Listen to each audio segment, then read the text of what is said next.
کمزور ہے نا، جو مظلوم ہے، نجعلہم ائمتن، ہم انہیں امام بنائیں گے، ونجعلہم الوارثین، اور انہی کو زمین کا وارث بنائیں گے، وراثت انہی کے پاس ہے۔ اب ایک بات طے ہو گئی کہ جہاں امامت ہوگی وہی وراثت ہوگی، اور جہاں وراثت ہوگی وہی امامت ہوگی۔ تو اب سمجھ میں آیا کہ وراثت سے انکار کیوں ہوا تھا؟ نہیں، بات واضح نہیں ہوئی۔ بھائی جب بیٹی آئی اپنے باپ کی وراثت مانگنے کے لیے تو بیٹی نے 7 آیتیں پڑھی قرآن مجید سے۔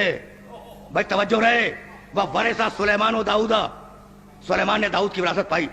یرثنی وَیرث مِنْ آلِ یعقوب، میری بھی وراثت اس کو ملے، آل یعقوب کی بھی وراثت ملے۔ للہ میراث السماوات والارض، ایک کے بعد دوسری کے بعد تیسری، یہ کہتی گئی کہ یہ ہے تمہارا قرآن جو وراثت کی بات کرتا ہے۔ للذکر مثل حظ الانثیین، یہ ہے تمہارا قرآن جو وراثت کی بات کرتا ہے۔ تو 7 آیتیں پڑھی شہزادی نے اپنی وراثت کو اسٹیبلش کرنے کے لیے۔ کتنی؟ 7 آیتیں۔ آیتیں کیا ہیں؟ قرآن ہے نا۔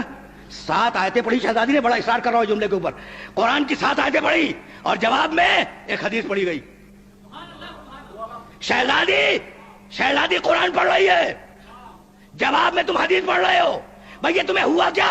کل تک تو کہہ رہے تھے کہ کتاب کافی ہے۔